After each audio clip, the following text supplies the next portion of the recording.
What's going on, guys? MMA Outlaw back here with another video, and today we are going to be giving you all of our best bets, breaking down every single fight for UFC Fight Night. Brandon Moreno, the hometown kid in Mexico City, Mexico, taking on the Englishman, stepping in on 3 weeks' notice, Loney Kavanagh. This one is sure to be a great one, and so let's get down to breaking down every single fight on the card. And to kick it off, we got Damian Pinas versus Wes Schultz. I know Damian Pinas, what a great name.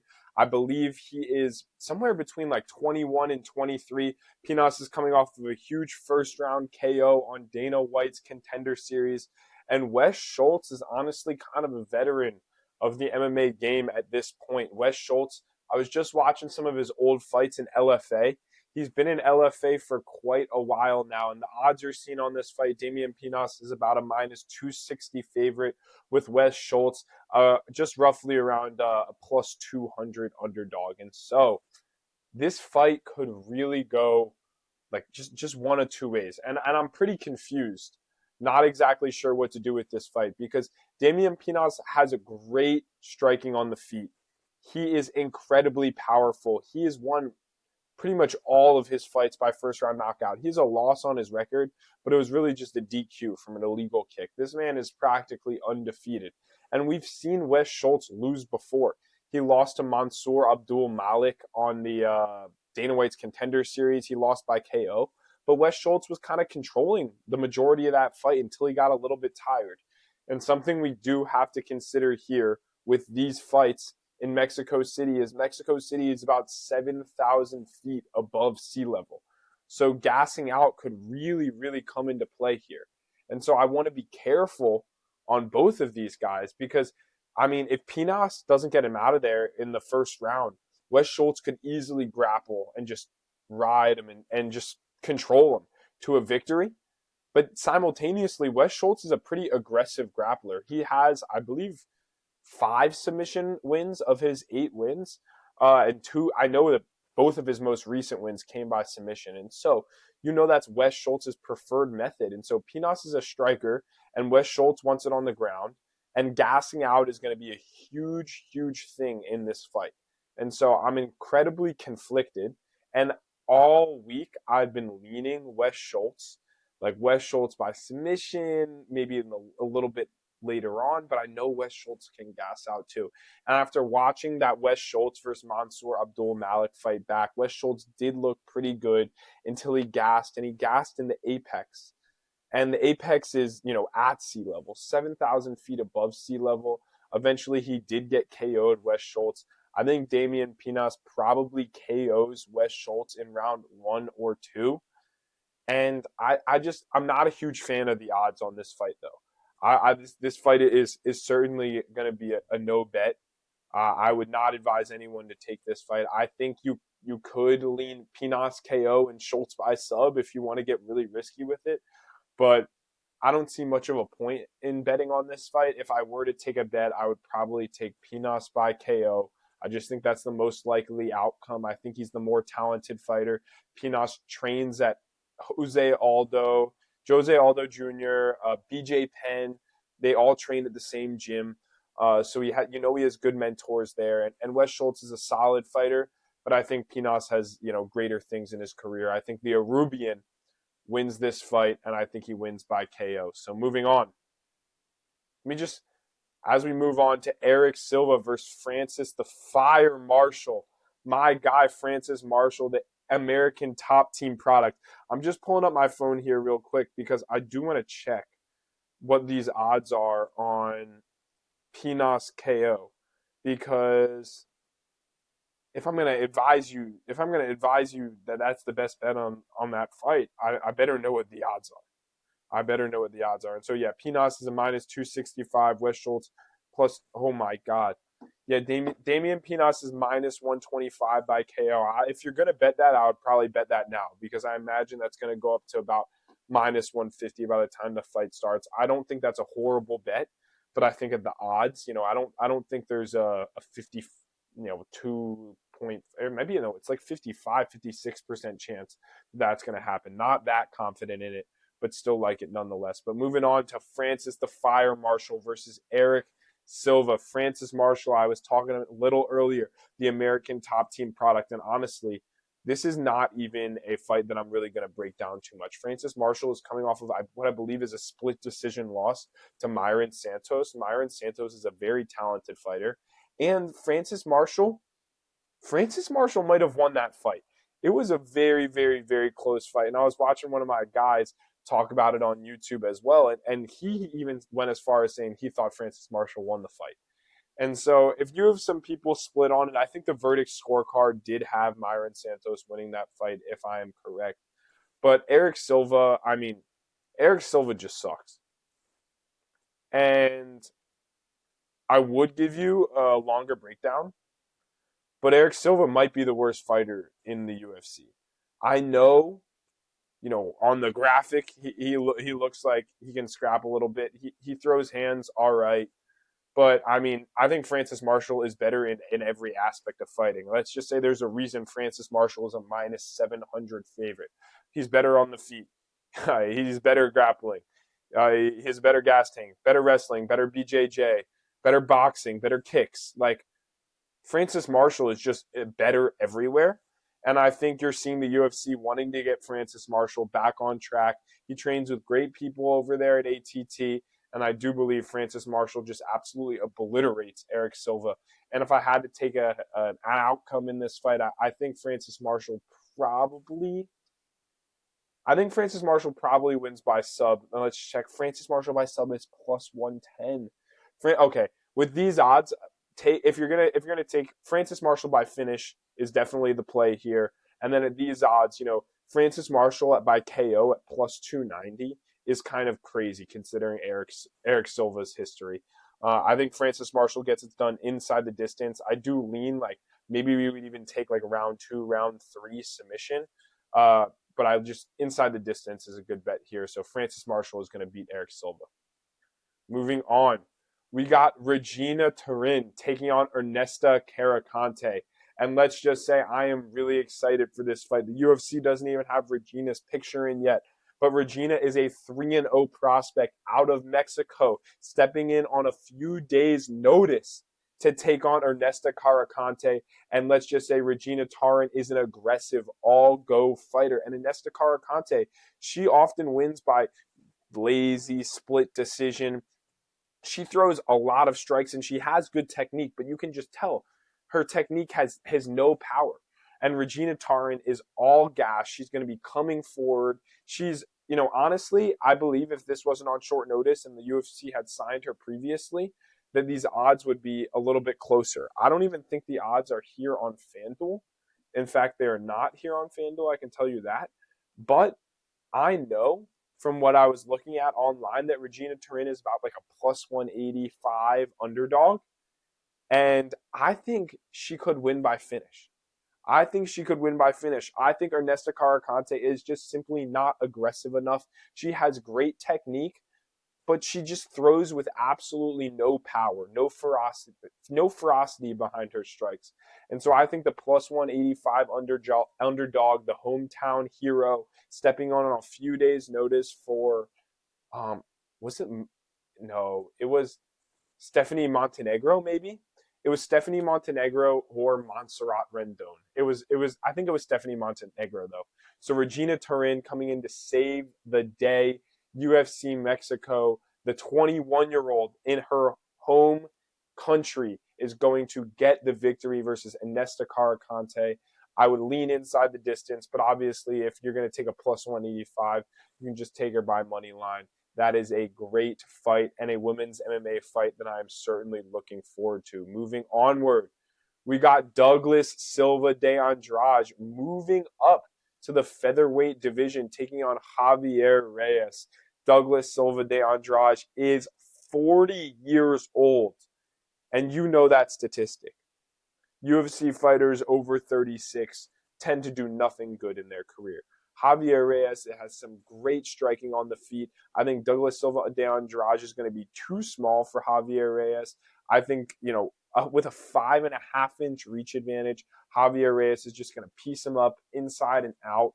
I think we could see a round 2-3 KO by Javier Reyes, but Javier Reyes is definitely going to get the W. Javier Reyes, yep, is a minus 250 favorite with the method of victory being Javier Reyes by points, Javier Reyes by sub, and then by KO. I think Javier Reyes probably wins by points here. Douglas Silva de Andrade is very difficult to finish, but I think Javier Reyes probably just overwhelms him with volume and just looks like the more complete, better fighter here. I see a 29-28 or 30-27 decision for Javier Reyes. It's interesting that the submission here is, more favored than the KO. Submission was plus 300, by points was plus 240, and by KO was plus 390. So it seems like people are not really sure how this one's going to shake out.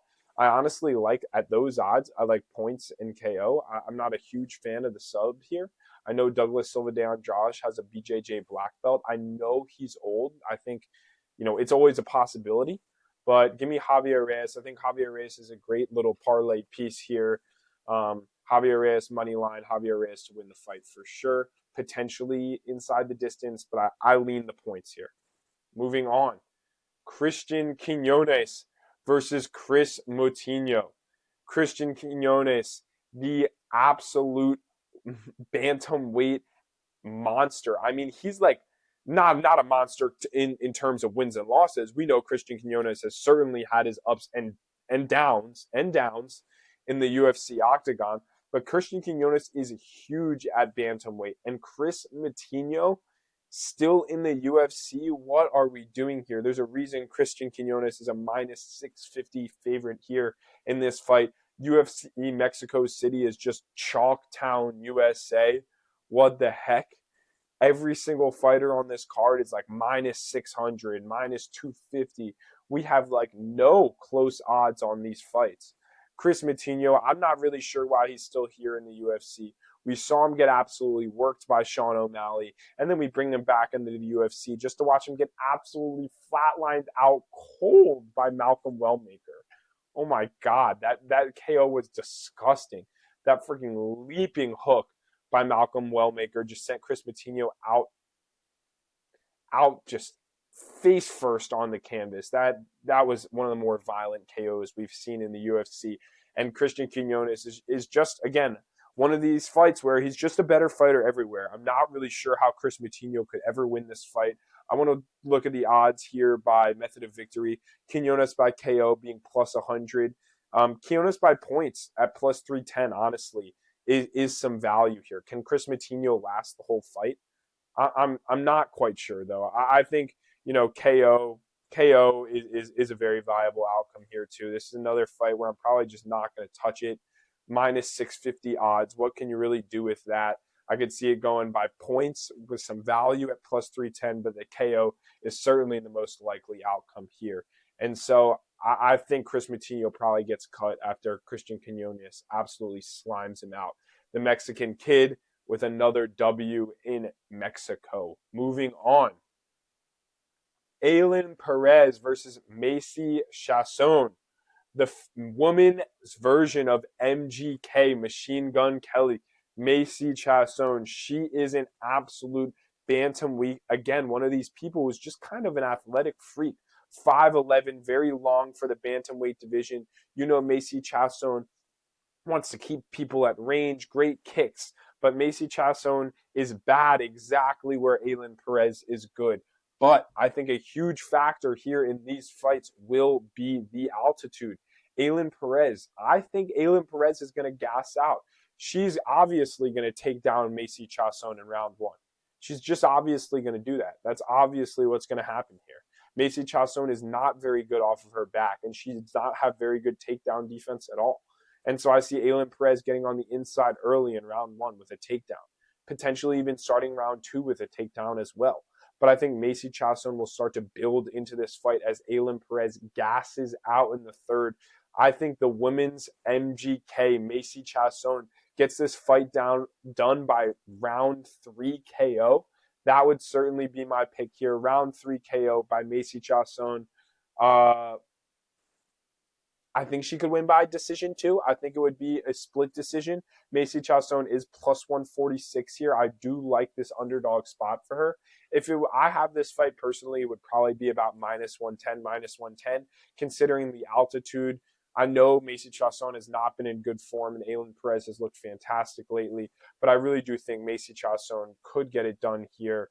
And Macy Chiasson by KO is plus 950. And if we go round 3 KO, it might even be worth a little bit sprinkle. I think Macy Chiasson by points is obviously the most likely outcome, but I think she could KO her in the third round, which could give you some value. Macy Chiasson by KO at plus 950, but I like the money line here at plus 146 or plus 150, depending what site you're on. And so Macy Chiasson getting the victory. And now moving on, we have Ryan Gandra versus Jose Daniel Medina. Jose Daniel Medina, is he 0-4 in the UFC? He might be 0-4. He's 0-3 or 0-4 in the UFC, and we've just consistently seen Jose Medina get slimed out. I know they're keeping him on the UFC roster because they need that Mexican talent on the UFC Mexico cards.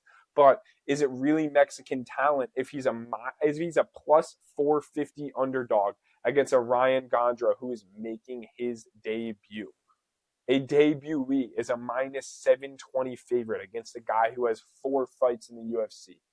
Ryan Gandra, though, this fight could go in any direction.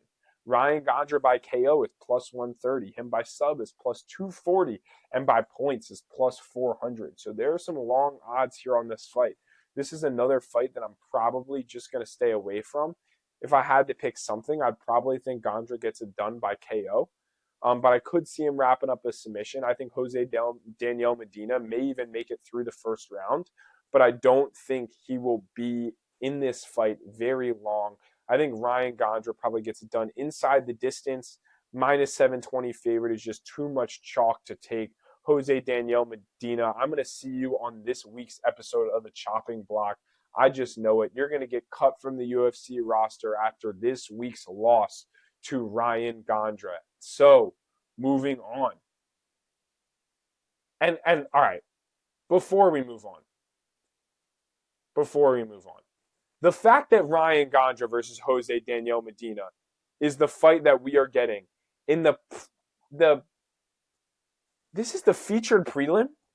A guy making his UFC debut. You're trying to make this seem like a big hype card for UFC Mexico, right? And you're giving us the featured prelim of Ryan Gandra versus Jose Daniel Medina. Jose Daniel Medina, who, may I remind you, is 0-4 in the UFC. Dana White, get your freaking shit together. This is horrible. This is actually horrible. The fact that this is our featured prelim for a big UFC Mexico card is embarrassing. Get me in the matchmaking room. Dana White, step up your freaking game. Moving on to the freaking opener to the main event. And the fact that this is the opener to the main card makes me a little sad as well. I like Santiago Luna. I don't mind Angel Pacheco. But come on, this is our opener. This is our opener. Another fight that's minus 620 to plus 400. Obviously, Santiago Luna is going to win this fight. I don't even know how to bet this card. This is the type of stuff that frustrates me. Give me matchups that are realistic, where both guys actually have a chance of winning. I'm not hating on Angel Pacheco. Obviously, anyone has a fighter's chance, right? That's what they say. But Santiago Luna deserves a larger step up in competition. We want to see him against someone who we may perceive it as competitive. This is the type of stuff the UFC has got to stop. This is why I need to be in the matchmaking room. If we're going to keep putting on fights like this, we're going to start losing fans. We're just setting up Santiago Luna for a big win over Angel Pacheco.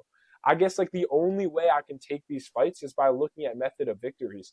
And I think Santiago Luna by KO, Santiago Luna by sub, they're both very, very viable. I think Luna by sub is probably at plus 220 is a little bit better value than the KO at plus 150. I think he has a tendency to lean towards that submission anyway. But what are we doing here really with this matchmaking? And the fact that this is, a main card opener makes me a little bit sad for the Mexican fans down there in Mexico City, because they really do deserve better than this. And so, moving on, we got Santiago Luna in this fight. We got Emmanuel Rodriguez versus Kevin Borjas. Kevin Borjas has looked terrible. And so here we are again. I understand. In fact, I do understand this matchmaking. Emmanuel Rodriguez is making his debut. I know he has a lot of hype behind him from the Mexico crowd, but a minus 480 favorite against Kevin Borjas. And I just got to look at the KO. And Emmanuel Rodriguez by KO is plus 120, and that's immediately where my mind goes. We've seen Kevin Borjas in the UFC octagon so many times, and he just, is there any other way to say it other than the fact that he just continuously loses? You know, he's 10-4. I'm sorry, I'm looking down. I'm checking. I think he's 1-3 in the UFC. And he's gotten KO'd by Alessandro Costa. I know Kevin Borjas. He's actually faced some good competition. I remember watching him getting pieced up against Joshua Van. I remember watching, but he lost to Suma Darji in his last fight. Losing to Suma Darji in 2025, are you kidding me? See, I don't even remember. I watch every single UFC fight night. I watch every single card, and it's hard to even remember some Kevin Borjas fights because they're so not memorable. He beat Ronaldo Rodriguez. He beat him. He won a fight, but Ronaldo Rodriguez kind of sucks too. I'm sorry, Mexico. Ronaldo Rodriguez is not very good. In fact, he's actually horrible. And so he's been, Kevin Borjas KO'd by Alessandro Costa. Emmanuel Rodriguez looked great. He was on Dana White's Contender Series, and he looked absolutely fantastic when I'm just looking up the opponent that he faced. Roque Capoeira, he flatlined him. That was an incredible performance by Emmanuel Rodriguez, and I think we probably see something very similar. I know this is definitely a big step down in competition for Kevin Borjas, but Kevin Borjas is going to get KO'd in this fight by Emmanuel Rodriguez, plus 120. I actually really like those odds because if Emmanuel Rodriguez is going to win this fight, he's going to win by decision or he's going to win by KO, and I really think he can finish Kevin Borjas. And so we're probably going to throw that on our best bets list, but I'm really struggling with this fight card because of the big chalk that it is. And so moving on, we got Edgar Chairez versus Felipe Bunes. Felipe Bunes, as my boy says. I think Edgar Chairez easily wins this matchup. I know Edgar Chairez has had a kind of a difficult run here in the UFC, but I remember Edgar Chairez fighting Joshua Van. I forget exactly where. I think that fight might have been in Mexico as well. And Joshua Van, I got knocked down, has been hurt by Edgar Chairez multiple times. And I think this spot, I know this is chalk. I think Edgar Chairez is like minus 300. And minus 330 for Edgar Chairez on the money line. But I like the money line. I like a minus. I think he should be minus 500. And I think what we see here is an Edgar Chairez sub. And I think it's in round 3. And so I think I think what you do here with this fight is you sprinkle round 2, round 3 finish for Edgar Chairez. You put Edgar Chairez in some parlays. And then the other thing you do with this fight is you put a little baby sprinkle on Edgar Chairez by round 2 and round 3 submission. I think the round 3 submission I might put a little extra sprinkle on because Edgar Chairez versus Felipe Bunes, I think Felipe Bunes may shoot for the legs as he's getting beaten up by Edgar Chairez. I really do think Chairez puts him away by sub here, but he is so violent. He could always KO anyone, as we saw him knock down Joshua Van. And so I'm going to go with the Edgar Chairez by sub, Edgar Chairez in a parlay, Edgar Chairez round 2, round 3 finish, and then Edgar Chairez by round 2, round 3 submission. I think those are the bets we take here. We're going to load up this fight. This is certainly going to be one that we are watching. You best believe we're going to talk about a parlay that Edgar Chairez is in, our safest parlay of the week. And so moving on, Daniel Zellhuber. Am I really calling Bobby Green? Robert Green, am I really calling you king? Robert, I watched you get KO'd by Mauricio Huffy. That was one of the worst KOs I have ever seen.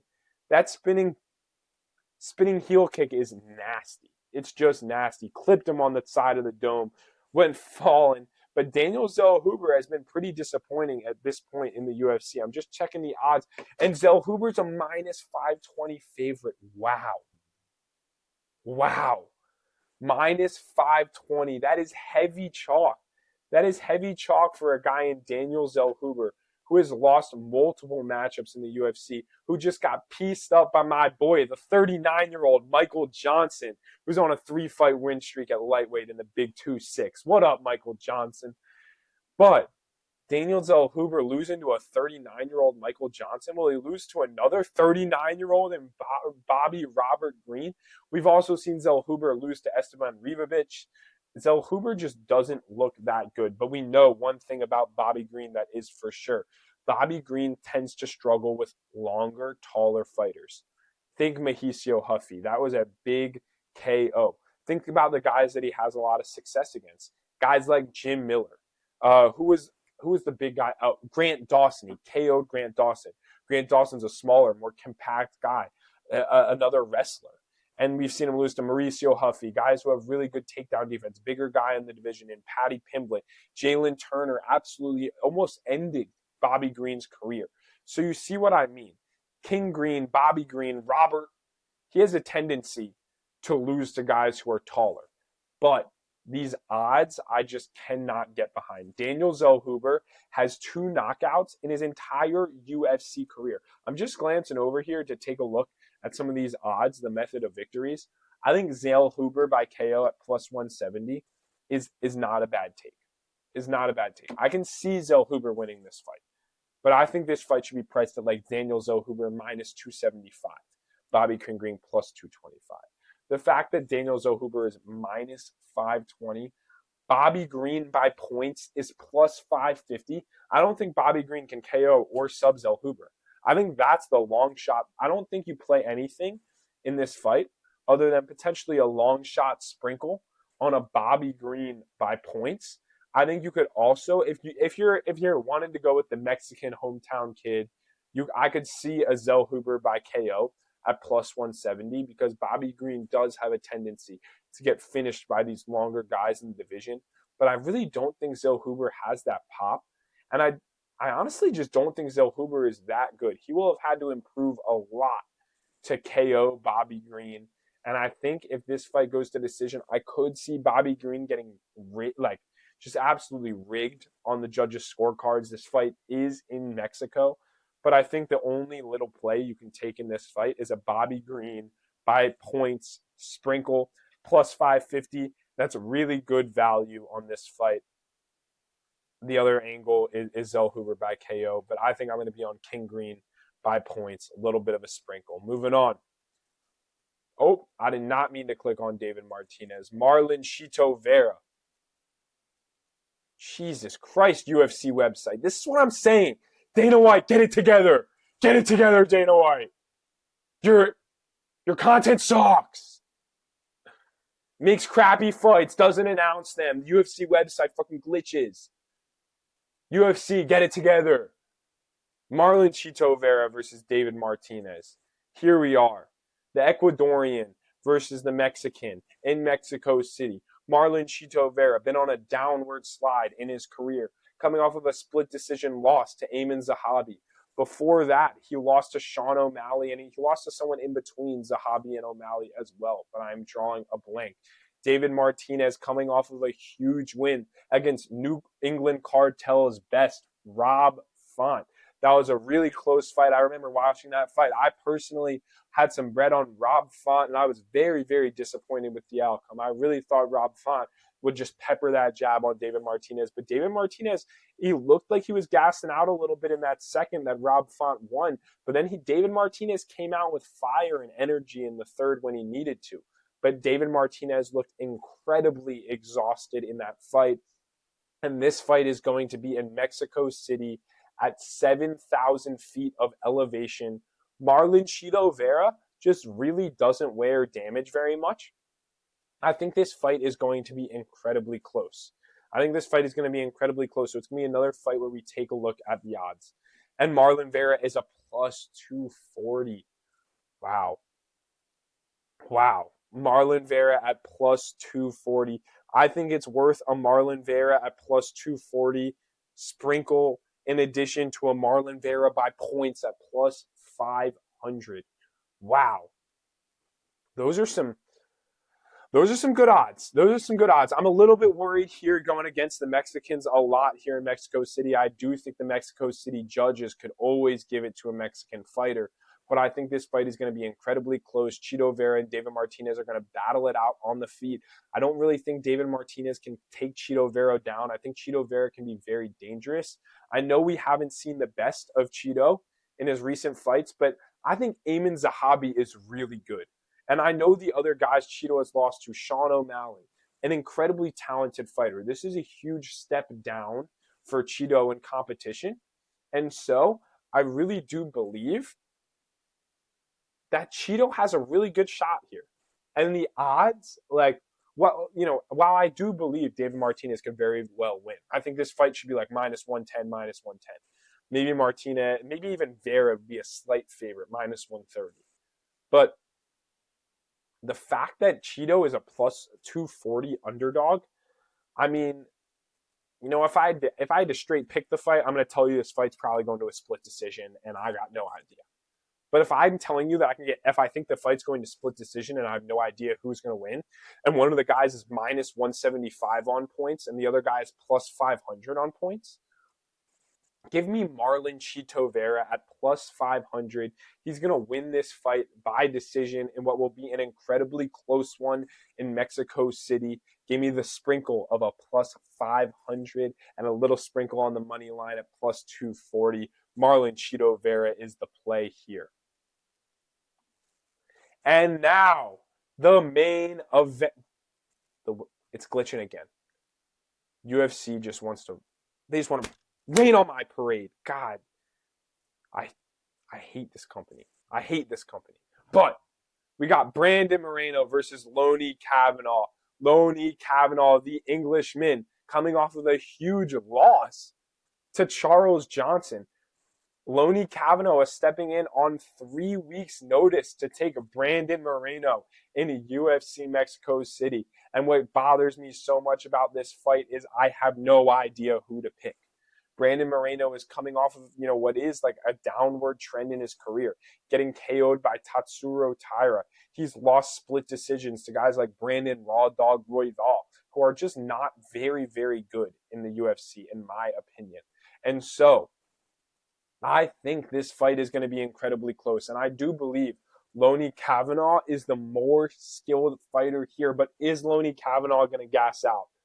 Please, Lord, look into the future and tell me. Is Loney Kavanagh going to gas out in this fight? Because if Loney Kavanagh gasses out in this fight, Brandon Moreno in rounds 3, 4, and 5 is absolutely going to take over. And I think Brandon Moreno could very well win a decision or finish Loney Kavanagh in rounds 3, 4, or 5. But Loney Kavanagh is incredibly fast. He's an incredibly talented fighter. And I want you guys to take a look at this Loney Kavanagh KO real quick.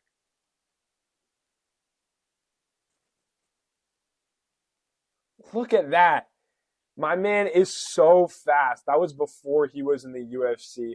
Loney Kavanagh has incredible hands. And I know he got KO'd by Charles Johnson, but he was controlling that fight. Charles Johnson was literally winning the fight for 30 seconds, and anyone can get caught at any time in the UFC. You guys know how it is. I think this fight is properly odded. I think this fight has the right odds.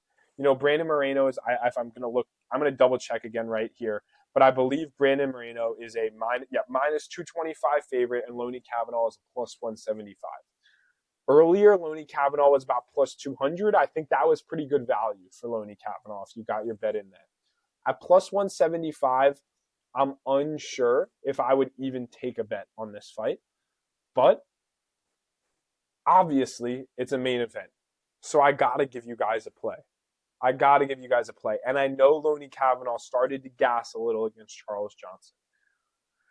But I think Loney Kavanagh is the faster, more explosive fighter who has been in better form recently, even though he got KO'd, who has been training since he was 5 years old for an opportunity just like this, taking this fight on short notice in UFC Mexico City. He's going to pull off the upset, and the Mexico City crowd is going to be incredibly disappointed when Loney Kavanagh goes out there and absolutely dominates Brandon Moreno. And so give me Loney Kavanagh at plus 175. I think this fight could end really two ways. I think Loney Kavanagh could get a finish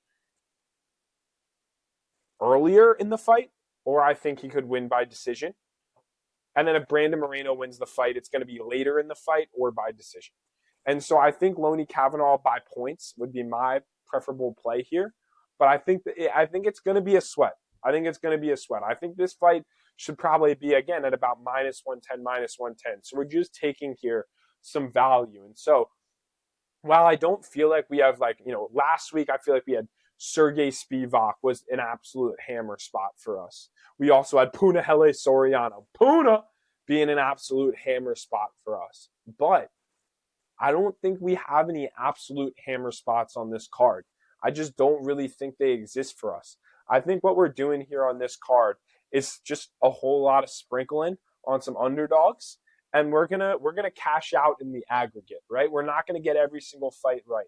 We're not gonna get every single pick right, but we're gonna cash out in the aggregate. And so what we're gonna do, we're just gonna run through all of the bets again, just so you guys know what we're actually taking. We're gonna be taking Loney Kavanagh money line at plus 175. We're also going to be sprinkling Loner Kavanagh, my boy Loney, by points at plus 350. Moving downward, we got Marlon Chito Vera. We're going to be taking Chito at plus 240 and sprinkling Chito by points at plus 500. Moving downward, we're going to be taking Bobby Green, little sprinkle on Bobby Green by points at plus 500. I think there's a world in which Bobby Green just upsets Daniel Zellhuber by points. And so we're going to keep the sprinklings moving downward. This is the fight that we're going to have the most on, this Edgar Chairez versus Felipe Bunes matchup. And Edgar Chairez, we're going to have him. We're going to have him in a money line parlay. I'll tell you who's the second leg of that parlay in a moment. We're going to have him in a money line parlay. We're going to be taking Edgar Chairez by round 2 and round 3 finish. We're going to be taking Edgar Chairez inside the distance. We're going to be taking Edgar Chairez by submission. We're going to be taking Edgar Chairez by round 2 and round 3 sub. I think those will all be I know they will all be very long odds. We're just going to be sprinkling a little bit on each one. We'll probably tier it a little bit more. Obviously the inside the distance will have the most. The submission will have a little bit more. The round 2-3 finish will have less than that. And then the round 2-3 by sub will have even less than that on it. But, I really do believe in Edgar Chairez here in this matchup. I really believe he's going to dominate Felipe Bunes. And I really see this fight being a submission. I'm probably going to go pretty heavy on that prop. And I may go a little heavy on round 2, round 3 by sub 2, because those long odds are going to be looking nice. And so moving downward, Emmanuel Rodriguez versus Kevin Borjas. We're going to give out Emmanuel Rodriguez by KO on this fight. This is also something we're going to be taking. Moving downward, Santiago Luna versus Angel Pacheco. We're not going to be taking anything in that fight.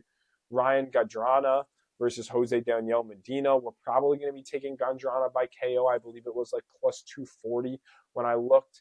But this could also be a no-bet spot. Feeling a lot less confident in this outcome than I am in the outcomes above. I'm sorry, guys, but this is really not a great fight card to bet on. And so moving down, Aylin Perez versus Macy Chiasson. I'm probably going to take Macy Chiasson. We'll sprinkle at round 3 KO. Those are going to be incredibly long odds. I'll probably sprinkle Chiasson by KO at plus 950 as well. And I'm probably going to put a little bit on Chiasson money line. But these are all going to be lighter than anything that I placed last week, because I'm not the most confident in it. I just see this as a value spot. I believe this fight should be closer to 50-50. Aylin Perez, a minus 185 favorite. And so Chiasson is going to be the side we're going with here. And so moving downward, Christian Quinonez versus Chris Moutinho. We're going to be taking Quinonez by KO. Obviously, Douglas Silva de Andrade versus Javier Reyes. That is going to be the second leg of our parlay piece. We're going to have Javier Reyes parlayed with Edgar Chairez, and that should give you about plus 100, minus 110 odds. And I really like that parlay here. I don't see an exact outcome here for Javier Reyes, but really like his money line. Regina Tarin, we're also going to be putting a little sprinkle on Regina at plus 185. I really think she could win inside the distance. We're going to put more on that plus 185 money line, sprinkle a little bit inside the distance. Again, not the most confident in this, but I believe it should be about a minus 110 matchup. And so if you're giving me all of that value, I'm going to take it and try and win over the aggregate. And so moving downward, Francis the Fire Marshal versus Erik Silva. Give me Francis Marshall inside the distance. I think that's an absolute lock. I'd be willing to throw that into a parlay. I'd be willing to, bet that straight. I really do think Francis Marshall gets the job done here versus Erik Silva. I think his money line's obviously the safest thing, but I don't even know if I'm going to be taking anything in this fight just because of what the odds are. Francis the Fire Marshall at minus 700. Kind of ridiculous to see favorites that large on a UFC card. I'll just keep complaining about it. UFC, please listen to me. And then we're going to go with Damian Pinas by KO. This is probably not something we're putting very much money on, but we will probably sprinkle it to open up the card. I think if Pinas wins, he wins by KO. I don't love the odds here, but I do think that's the outcome. Again, I was leaning Wes Schultz all week, and so I'm going to be so upset with myself if Wes Schultz wins. That was running through all of our best bets, and so now we are going to, we don't really have best bets, but that's running through all of our bets. That's everything we're taking, and we're going to sprinkle it all, and we're going to win over the aggregate. We just know. And so we got to put together what is our cycle lay.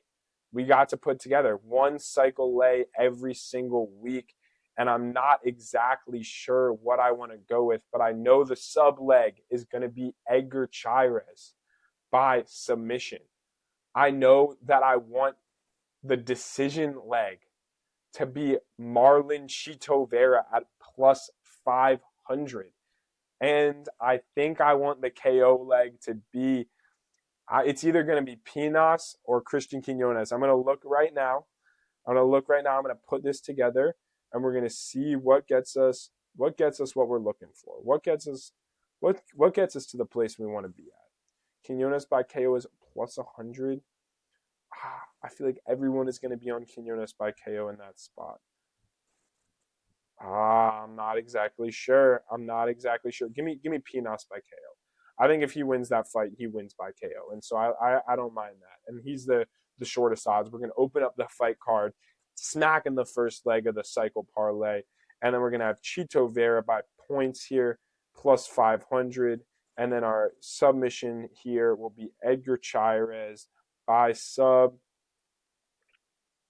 $10 wins you 400 on FanDuel. That is going to be a big parlay if it hits. Me personally, I'm not putting that much money on it. I don't got that much bread to be throwing on a cycle lay, but I will be sprinkling maybe $1 or $2, maybe $3, maybe $5 on that cycle lay because I do really like it. I think that is a great option, and I'm going to be taking all of those straight bets as sprinkles. And so, thank you for joining me for UFC Fight Night. Moreno versus Loney Kavanagh in UFC Mexico City. Get excited for your guy and MMA Outlaw coming at you with all of the best plays of the day, giving you all of the best picks. You already know. I hope you have a wonderful rest of your evening, a great night. You guys should be seeing this video up on Thursday night. I may be posting a little bit of shorts on Friday, just confirming what I'm taking. So stay tuned for that. But remember to like and subscribe if you're enjoying the content. And I'll see you on the next one. Peace.